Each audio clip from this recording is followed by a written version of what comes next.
Hello guys, good morning po sa inyong lahat. Andito na naman ako. Ngayon, alam na natin kung sino ang tunay na magnanakaw ay talaga ang pink dilaw na government. Sila talaga yung tunay na magnanakaw. The original of magnanakaw. Alam mo kung bakit?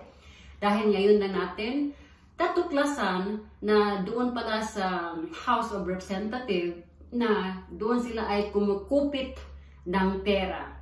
Na dapat may budget ang bawat agency ay doon sila kumukuha ng mga porsyento para ilagay sa bulsa nila. Which is billions, billions, billions of pesos ang nilagay sa bulsa nila para sila maging bilyonaryo. Ngayon, kasi yun ang sistema nila sa Pink Dilawan or Liberal Party, yun ang sistema nila na payayamanin na muna ang bulsa nila, ang sarili nila. Kaya nila ito ini-invest. O saan ba nila ini-invest ito? Yun mga ano natin, pangailangan natin. Nag-invest sila ng halimbawa yung mga electric bills natin, yung mga monthly bills natin, economy, yung mga foods natin. Nag-invest sila. Pero hindi, alam natin na hindi lang sila nag-invest dito. Pati yung may din tayo. Yung ini-invest nila is money from the people. So that means na kasama tayo sa pag-invest nila. Kaya lang, ang problema lang doon, yung ini-invest nila, iniisip nila na that was their own money, their own hard work.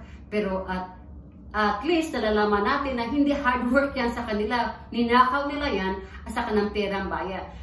Pera ng bayan. Dapat nga kung ano ang kinikita nila doon, yung profit nila, dapat may share tayong mga tao. Dahil pera nila, pera ng gobyerno yan eh. Ginagamit nila eh. Kaya doon talaga ang pangit ng sistema ng Liberal Party. Hindi talaga maganda.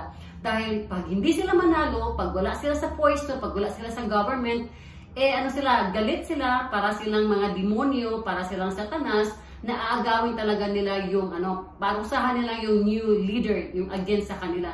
Dahil una-una, sanay kasi sila sa pagdanakaw eh. So wala na silang manakaw. Pag wala silang manakaw, syempre galit sila, di ba? Asaka, hindi lang yon na wala na silang manakaw, ibig sabihin doon, wala na rin silang pera, maubos na rin yung pera nila, ay ang gagawin nila, ay sila yung may control na pataasan nila yung presyo ng economy, yung mga pangailangan natin everyday. Pati eskwelahan, tuition fee, lahat-lahat na. Lahat na tuition fee. Kasi kasagwat din yung mga kasagwat din yan yung mga ibang institution dyan. Meron talaga mga institution na kasagwat na binibigyan nila ng pera para lang makipagparallel sa kanilang sa system nila. Pero guys, sa totoo lang, this is not good kind of system. Pink Dilaw, Liberal Party, napakapangit ang sistema na yan. Alam mo kung bakit?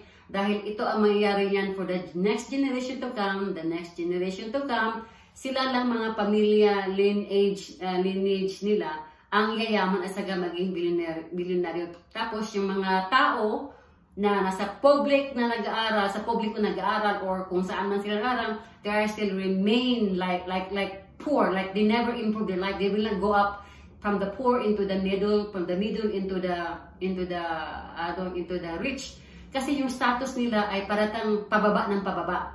Dahil parang iisipin nila natin na parang tinadyakan ang mga mahirap sa mga mayaman. Pero tadyak na silang tadyak dahil sila lang talaga ang nagpapayaman. So kaya sila medyo, ito nangyari ngayon sa binuboto natin Sara at saka Marcos. Ang nangyari kasi ngayon, si Sara ay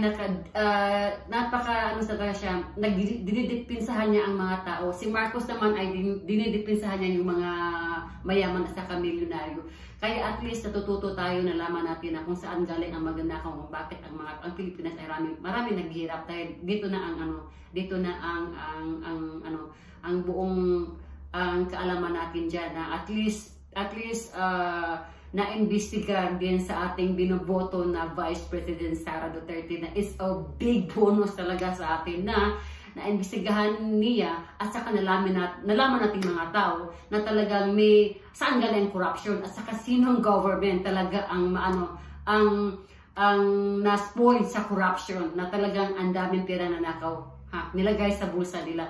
Tapos, nakita mo yan guys, nakita mo naman sa pangyayari ngayon, at saka naramdaman natin, so nakikita naman talaga, we feel it in our spirit, na sila ang magnanakaw, tapos pinataasan nila ang pressure under Marcos or Duterte's government para idiin sa kanila yung mga sa mga ginagawa nilang kasalanan. So di ba meron sa biblical yun, like Jesus says, like forgive the sin that they committed, and siya yung nagsasuffer, di ba?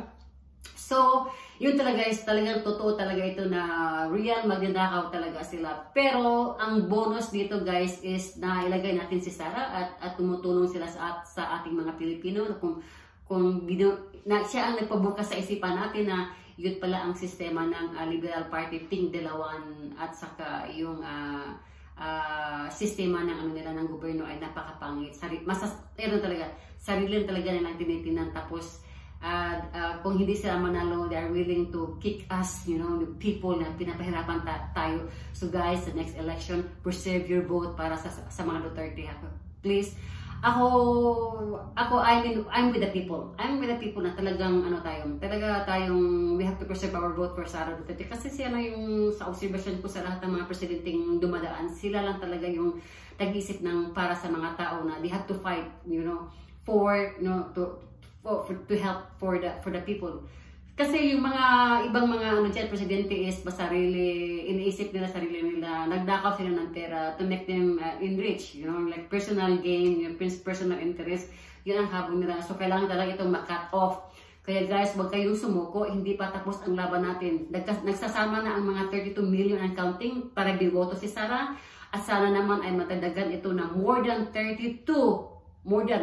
kahit na maging 62 billion kung merong election, kung saang elections, sa senador man or sa Congress na elections or presidential elections, kailangan talagang babalik ang 32 million para ipanalo ulit ang mga Duterte. Guys, wala tayong ibang dito. We have to change dahil ang pangit ng sistema ng Pink Dilawan at sa Liberal Party. Masarili talaga, walang pakialam sa mga tao, kundi sarili lang nila. And they think they are the God. Kailangan tayong mag-pray sa kanila.